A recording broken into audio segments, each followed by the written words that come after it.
What would you call Iron Man and Silver Surfer if they teamed up? Alloys.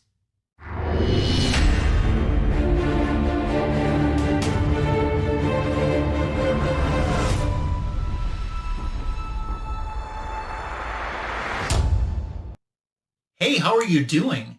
Thanks for stopping by Comic Book Editions Volume 192. It's great to have you here.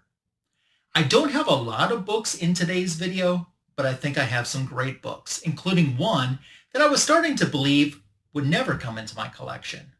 I'll give you more details about that in a little bit. In a way, today's video is kind of a throwback to my Comic Book Editions Volume 190 video that I did 2 weeks ago. That's where I shared some of the comic book and superhero themed birthday gifts that I received this year for my birthday. Well, what I'm sharing today are books that came in right before and right after my birthday, but I bought them all. So I guess it's happy birthday to me, from me. I knew exactly what I wanted to. Imagine that. And let's get started. We got a beautiful cover to get us started with, too. Have you seen this? This is pretty awesome, I think. This was definitely an impulse for me. It's Zatanna, Volume 2, Issue 15. Originally, this book came out in 2011 with a different cover. This past year's New York Comic Con, NYCC 2023, back in the fall, had this as an exclusive. I think Bird City Comics was offering it as an exclusive, but a few other retailers were offering it as a shared exclusive as well. And this is this gorgeous Ariel Diaz cover. Man, I love her work. You know, I showed some of her work very recently on my channel too. And complete impulse purchase. I don't even remember where I saw this at, and I went, whoa, that's pretty awesome. And I love that they used the Perez Zatanna costume. While we're talking about that Perez Zatanna costume, what's that thing on her head? It looks like a red armadillo, doesn't it? What is that thing supposed to be? What is the purpose of that? I think that would be more annoying to wear, but I don't know. If you know what that thing is, fill a brother in, because I'm a little bit clueless on this. So as I said, New York Comic Con exclusive from this past year. I guess we would call it a facsimile in a way, because the book originally came out in 2011, and Adam Hughes was doing the covers and had some very famous covers from the Zatanna run at that time. But they didn't offer this as a facsimile available everywhere. So I guess it kind of was an exclusive facsimile with this exclusive Ariel Diaz cover, which I just love. It's so colorful and amazing. And I saw it and I'm like, oh, I want that. And then I kind of lived a few days. I'm like, do I really need it though? And then the more, I just couldn't get it out of my head. And I pulled the trigger. I have not read anything from Zatanna Volume 2, except this issue after it came in. So essentially, Zatanna has finished doing a magic performance, and she's backstage, and she's resting. And all of a sudden, she gets attacked. And the first thing that happens in the attack is, with an arrow, it hits her throat. So she's unable to cast her magic spells. And this group is they're hunting her and coming after her. And that's what this issue is about. And it was so well written, and the interior art was really good, and I enjoyed it. And I love this so much. I don't know if I'm going to buy the actual physical copies, but I'm definitely going to go on the DC app and read this entire series. I think they only did one more issue after this. So it was a short run of just like 16 issues. But if the remainder of these issues are as good as this one is, this is something I can get behind and really enjoy. So this was a very happy and successful pickup for me in many ways. Let's show you something vintage. Let's do that. Oh, I don't get a lot of X-Men into my collection as often as I would like. This is one that I've really been wanting. And John's Comics with Kids can attest to that, because it's been months ago. I was telling him, I'm like, this book is really on my radar. And I started looking around for this. This is issue 102, by the way. It came out in 1976. I started looking around for this, and I'm like, oh, I knew it was going to be expensive issue. X-Men from this era always are expensive. And I just started looking around, and it was just a little bit more than what I wanted to pay. But I've just been thinking about this book, and I was telling John, I'm like, this one is high on my list of priorities to get and add into the collection, because I really want it. I love this awesome Dave Cockrum cover. We get the origin of Storm inside of this issue as well. Of course, The previous issue was the debut of Jean Grey as the Phoenix Force. And there's just a little bit of Jean inside, but mostly it sticks, with Nightcrawler, Colossus, and Storm is so traumatized that she's unable to actually help her team. And she's even aware of that and how that plays in on her. This is the first fight between Colossus and Juggernaut as well, two literal powerhouses. And I have a fair amount of X-Men from this era, but always trying to fill in the cracks from the issues that I don't have. And as I said, I've always thought this cover was amazing. I kind of think, if I'm remembering correctly, that one of my childhood friends had this as a back issue in his comic book collection, because I think I remember being over at his house and reading this comic book and always wanting my own copy of it. And for whatever reason, it just kind of eluded me a little bit. But I found a place online, someone that I hadn't tried before, a seller I hadn't tried, and the price of this was very reasonable and fair. And I'm very happy with the condition. And I thought, let's just give it a shot and see if it's as good as what they say it is. And I felt it was. So that's how it ended up in the collection. But I didn't stop with just that issue. It's like Pringles. You can't stop with just one. I picked up another X-Men. This is issue 108. Now we've advanced a year. We're up to 1977. Dave Cockrum doing the cover. But this is a key issue. The other one was a key issue as well with the origin of Storm. This is a key issue, though, because of the creative team. This is where John Byrne starts doing the interiors to the X-Men issue, and the collaborations with him and Chris Claremont began here and then last, into the 140s issue-wise. This is the first 35-cent cover X-Men comic book. And when I talk about John Byrne, if you're a big John Byrne fan, you might know his first published creation was the Raj 2000. And there is a reference to the Raj 2000, the ROG-2000 inside of this issue as well. So this had never been one of my favorite issues. And I've read it digitally. And I remember both of these issues when No Good Comics and John's Comics with Kids talked about them on Omni X-men. This was never my favorite issue. It's got a lot of Starjammer stuff in it. The first half of the story kind of loses me, but the second half that wraps up the story redeems it for me, and I enjoy it a little bit better. So for me to have to pay this high price, which pretty much the high price is because this is where the John Byrne, Chris Claremont collaborations began, I was always like, oh, I want this for my collection so bad, but I really don't want to pay that price. So it was always a back and forth, a back and forth, a back and forth. And I just bit the bullet on it because I knew eventually I wanted to have it. I thought I got it at a very fair and reasonable price. And now I'm happy that I don't have that back and forth mental battle of should I pick this up or shouldn't I? It is now in the collection where it's staying. As I said before, don't get nearly as many X-Men's as I would love to for my collection, but hopefully someday that can change and I can start filling in the run. Let's get to that comic book that I mentioned at the beginning of the video that I said I didn't know if I would ever get this into my collection or not.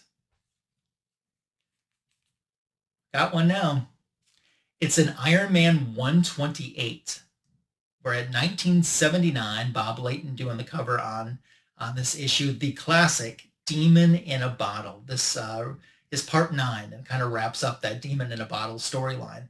I think this cover is so iconic. This is definitely a lower grade, but it does present pretty well. I think the worst part of it is probably the side of the cover here.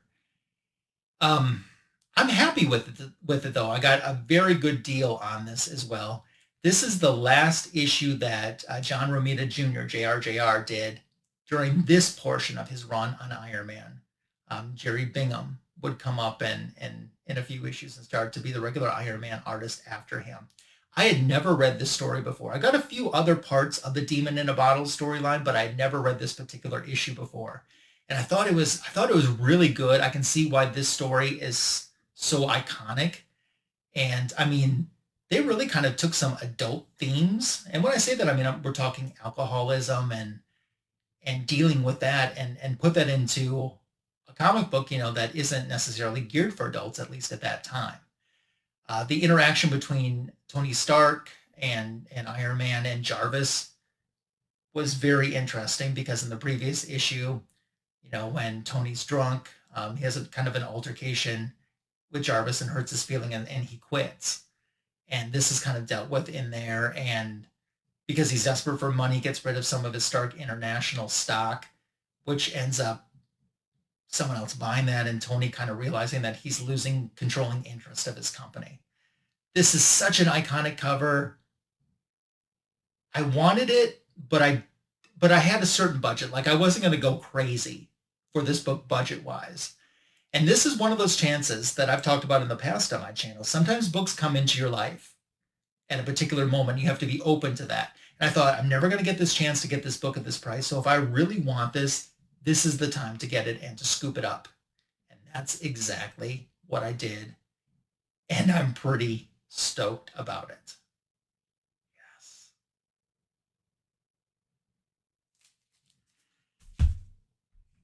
Oh, let's get back and show you some DC love.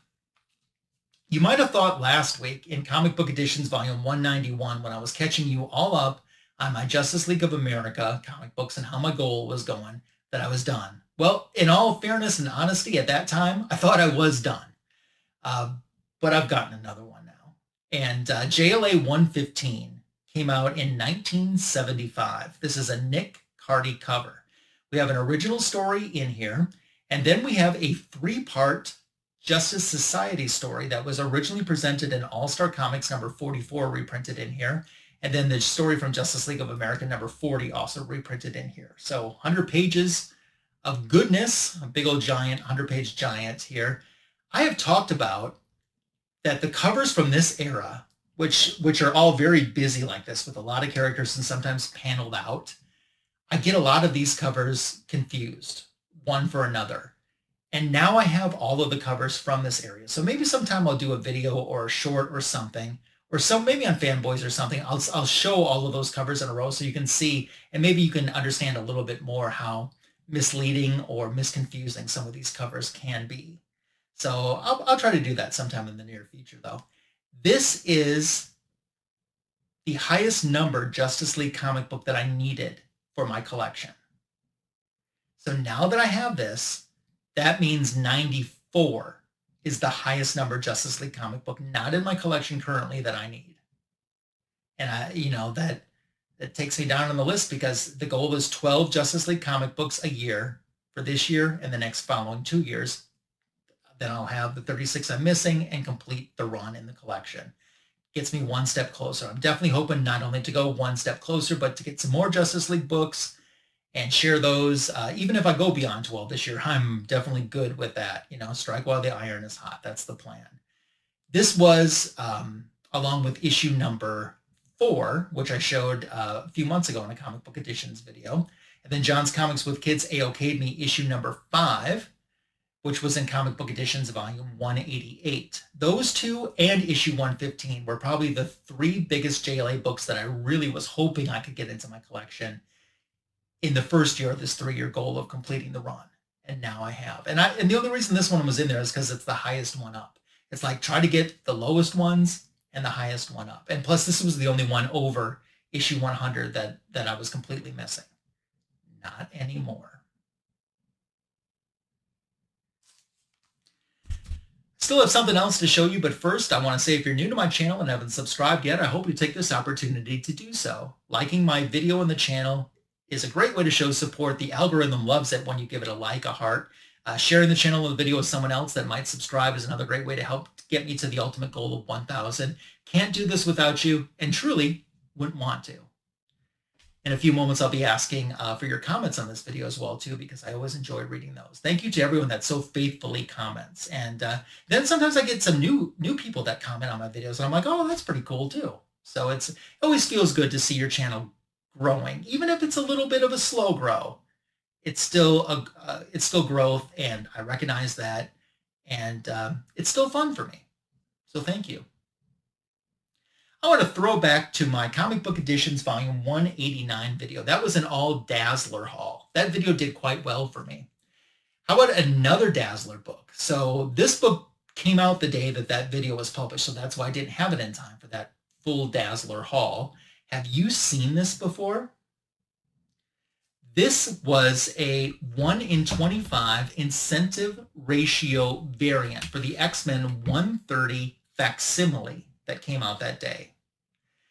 This is the Luciano Vecchio. I was looking at my notes. I'm like, I hope I pronounced his name right. I think it's Luciano Vecchio. 1 in 25 incentive cover. So a store had to order 25 copies of the other cover to get one with this cover. And it was an original cover.